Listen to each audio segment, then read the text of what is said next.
আজকের থেকে তোমরা আইনিভাবে স্বামী স্ত্রীতে পরিণত হলে তোমরা ভালো থেকো, সুস্থ থেকো, পরস্পর মানিয়ে নিয়ে চলবে, বড়দেরকে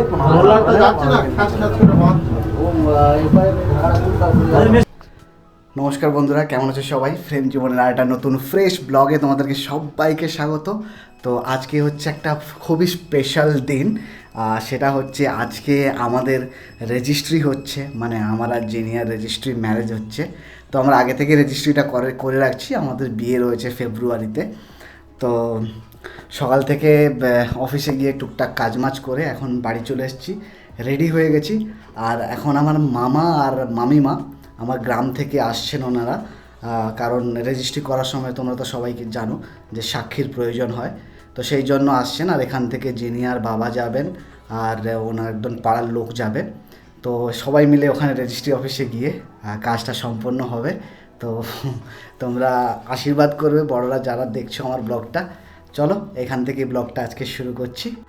তো বন্ধুরা পৌঁছে গেছে মামা আর মামিমা, হাওড়া থেকে ক্যাবে করে এসছে, তাই পেমেন্টটা করে দিলাম। আর এই যে আমার মামিমা দাঁড়িয়ে আছে আর আমার মাইমার কোলে এই পুচকেটাকে দেখছো, এটা হচ্ছে আমার মামার ছেলে। তো মামা হচ্ছে আসার সময় মিষ্টি আনতে ভুলে গিয়েছে, তাই আমি গাড়ির চাবিটা নিয়ে আমার স্কুটির চাবিটা মামাকে দিলাম। আমি মামিমাকে নিয়ে যাব জিনিয়াদের বাড়ি, আর মামা মিষ্টিটা কিনে নিয়ে আসবে, তাই ব্যাগপত্রগুলো সব নিয়ে নিলাম মামার থেকে।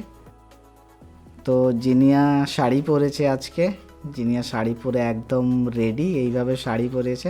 তা আমাকে বলছিল ভিডিও কর, আর আমি জিজ্ঞেস করবো বন্ধুদেরকে কেমন লাগছে। তো তোমরা অবশ্যই জানিও কেমন লাগছে জিনিয়াকে। আর আমি এই পাঞ্জাবিটা পরেছি, এটা আমরা প্রি ওয়েডিংয়ের জন্য কিনেছিলাম এই পাঞ্জাবিটা, তাই এটাই পরলাম। আর একজনের কাণ্ড দেখো বন্ধুরা, এই যে ছাতাটা, এটা আমি চণ্ডীগড় থেকে কিনে নিয়ে এসেছিলাম। আমি আর জিনিয়া যখন চণ্ডীগড় গিয়েছিলাম এই ছাতাটা ওর জন্য কিনে নিয়ে এসেছিলাম। তার ছাতাটা খুলে ওর মধ্যে ঢুকে মস্তি করছে, আর জিনিয়াও ওকে এইভাবে বিরক্ত করছে, চকলেটের ডাব্বা নিয়ে নিচ্ছে ওর, তাই কাঁদছে। এখন খেতে বসে পড়েছি বন্ধুরা। আজকে জিনিয়ার বাড়িতেই খাওয়া দাওয়া, তো মামা মামিরা এসছেন, এই জন্য আজকের মেনু হচ্ছে মাটন হয়েছে আর ফুলকপি মাছ দিয়ে একটা তরকারি, শাক ভাজা, আরও অনেক রকম কিছু ছিল। তো চলো খাওয়া দাওয়া করে নিই তাড়াতাড়ি, কারণ আমরা অনেকটাই লেট হয়ে গেছি। 4টের সময় আমাদেরকে পৌঁছতে হবে রেজিস্ট্রি অফিস। তো খাওয়া দাওয়া শেষ করে আমরা বেরিয়ে পড়ছি বন্ধুরা রেজিস্ট্রি অফিসের জন্য। জিনিয়ার আমি একটা স্কুটিতে, আমার মামা আর মাইমা একটা স্কুটিতে, আর সামনে জিনিয়ার বাবা রয়েছেন আর একটা বাইকে করে। তো পৌঁছোই রেজিস্ট্রি অফিস, খানিকটা লেটও হয়ে গেছি, তাড়াতাড়ি আমাদেরকে পৌঁছতে হবে রেজিস্ট্রি অফিস। ফাইনালি পৌঁছে গেছি আমরা রেজিস্ট্রি অফিস। আর আমাদের রেজিস্ট্রির আগে আরেকজনের রেজিস্ট্রি হচ্ছে, তাই আমরা ওয়েট করছি বাইরে। আর এই যে ছোট্ট দোকানটা দেখছো, এইটার মধ্যেই কিন্তু রেজিস্ট্রি অফিসটা রয়েছে। অসম্ভব মশা, এখানে বসাই যাচ্ছিল না, তাই আমি একটু ঘুরে ঘুরে ভিডিও করছি। আর এইখানে একটা কুকুর দেখো বন্ধুরা, এটা কিন্তু আমাদের দেশি কুকুর নয়, এটা কিন্তু কি ডোবার নাম বলে একটা, বেশ আমার ঠিক মনে নেই কুকুরটার নাম। আর এই কিছু একটা রোগে আক্রান্ত, তাই এর চেহারাটা এইরকম, যেটা আমি এর মালিকের সাথে কথা বলে জানতে পারলাম। অনেকক্ষণ অপেক্ষার পরে আমাদের নাম্বার এলো, আর এখন জিনিয়া হচ্ছে সাইন করছে, আমি সাইন করে নিয়েছি।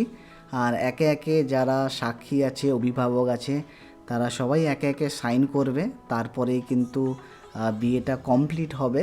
তাই একে একে আমার মামা, জিনিয়ার বাবা, আর জিনিয়ার ওই পাড়ার যে কাকু ছিলেন উনি সবাই একে একে সাইন করলো। আমি সঞ্জীব মাইতি আজ থেকে ভারতীয় সংবিধানের 1954 13 ধারা অনুযায়ী ম্যারেজ রেজিস্টার সাক্ষীদের উপস্থিতিতে মাননীয় অসীম মণ্ডল মহাশয়ের কন্যা প্রীতমা মণ্ডলকে স্ত্রী হিসেবে গ্রহণ করলাম। তুমি বলো। আমি অসীমা মণ্ডল, আমি প্রীতমা মণ্ডল আজ থেকে ভারতীয় সংবিধানের 1954 13 ধারা অনুযায়ী ম্যারেজ রেজিস্টার ও সাক্ষীদের উপস্থিতিতে মাননীয় গঙ্গাধর মাইতি মহাশয় সঞ্জীব মাইতিকে স্বামী হিসাবে বরণ করে নিলাম। আজকের থেকে তোমরা আইনিভাবে স্বামী স্ত্রীতে পরিণত হলে তোমরা ভালো থেকো, সুস্থ থেকো, পরস্পর মানিয়ে নিয়ে চলবে, বড়দেরকে মেশিনটা ডিস্টার্ব করলো, একটা টিকটিকি ঢুকে গিয়েছিল।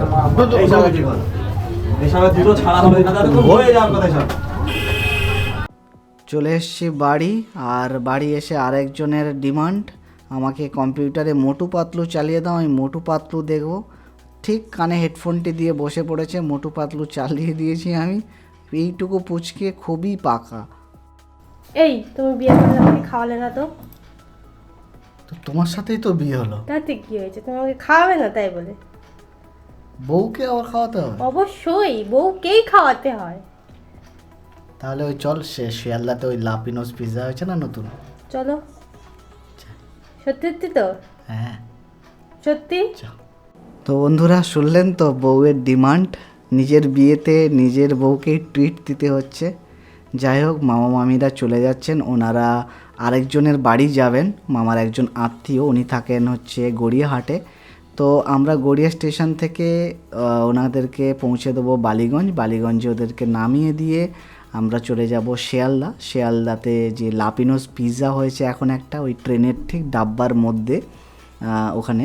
তো ওইখানে যাব আমরা, তাই গড়িয়া স্টেশনে চলে এসেছি। আর এই পুচকেটাকে হাত ধরে আমি রেল লাইনটা পার করিয়ে দিলাম। চলো, ট্রেন আসার অপেক্ষা এখন।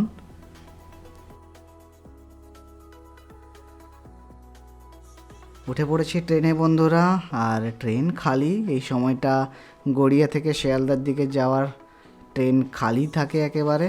তো যাই, পৌঁছাই বালিগঞ্জ। নেমে পড়েছি বন্ধুরা বালিগঞ্জ স্টেশনে। মামার মাইমাকে অটোতে তুলে দিয়ে আমরা শিয়ালদা যাব। ওনারা যাবেন গড়িয়াহাট থানা, ওখানকার কোনো আত্মীয়র কাছে দেখা করতে। বসে পড়েছে অটোতে, অটোটা পেয়েও গেছে। আর পুচকেটাকে একটু বাই করে দিলাম গালটা টিপে। চলো, আমরা যাব এখন শিয়ালদার দিকে এগোবো। শিয়ালদা পৌঁছে গেছি বন্ধুরা। আর যে লাপিনোজের কথাটা বলছিলাম সেটা হচ্ছে এই লাপিনোজ পিৎজা। তোমরা শিয়ালদা যারা আসা যাওয়া করো, তোমাদের রোজই চোখে পড়ে।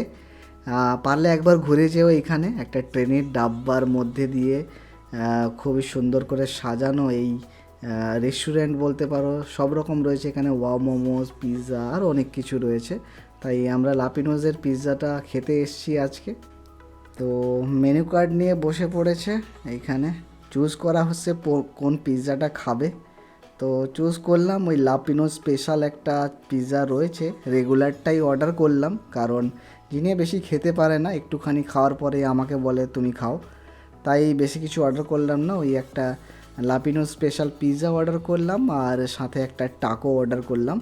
অনেকক্ষণ ওয়েট করার পরে ফাইনালি আমাদের পিৎজাটা চলে এসছে। এই যে একটা পিৎজা আর সাথে টাকো।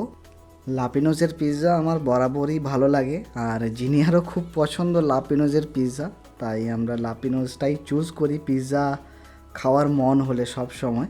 কলকাতার সমস্ত জায়গায় লাপিনোজটা খুব একটা অ্যাভেলেবল নয়, কিন্তু একদিন তোমরা অবশ্যই ট্রাই করে দেখতে পারো বন্ধুরা লাপিনোজের পিৎজা। খাওয়া দাওয়া শেষ বন্ধুরা, যাই বাড়ির দিকে। আর এখন প্রায় 8টা বেজে গেছে, তো বাড়ি ফিরতে ফিরতে প্রায় 8:30 9টা বেজেই যাবে। আর অসম্ভব লাইন টিকিট কাউন্টারে, তাই আর দেরি না করে দেখলাম যে এই ইউপিআই দিয়ে অনলাইনে যে টিকিটটা কাটা হয়, ওই টিকিটটা খালি রয়েছে কাউন্টারটা। তো নিজেরাই টিকিটটা বুক করে নিলাম আর টিকিটটা কালেক্ট করে রওনা দিলাম। অনেক কষ্ট করে বন্ধুরা পৌঁছে গেলাম গড়িয়া স্টেশন। আর ট্রেন পেয়েছিলাম রাত 8টার ক্যানিং লোকাল। যারা এই লাইনে যাতায়াত করো তারা ভালোভাবেই জানবে যে রাত 8টার সময় ক্যানিং লোকালে ওঠাটা কতটা কষ্টদায়ক। তাই জিনিয়াকে লেডিস কম্পার্টমেন্টে তুলে দিয়েছিলাম আমি। আর ফাইনালি এখন নেমে গেছি গড়িয়া স্টেশন, যাই বাড়ির দিকে। তো পৌঁছে গেছি বাড়ি। অ্যাজ ইউজুয়াল আমি এডিটিংয়ের কাজে বসে পড়েছি। আর আজকের ভিডিওটা এখানেই শেষ করছি। আমাদেরকে আশীর্বাদ করবেন যে নতুন জীবনটা আমরা আজকে শুরু করলাম, যাতে কন্টিনিউ এভাবে থাকতে পারি সারা জীবন, আর আপনাদের সাথে ব্লগের মাধ্যমে শেয়ার করতে পারি। তো শুভরাত্রি বন্ধুরা, সবাইকে অনেক অনেক ভালোবাসা, অনেক অনেক ভালো থাকবেন সবাই, সবার লাইফে, সবার জীবনে ভালোবাসা।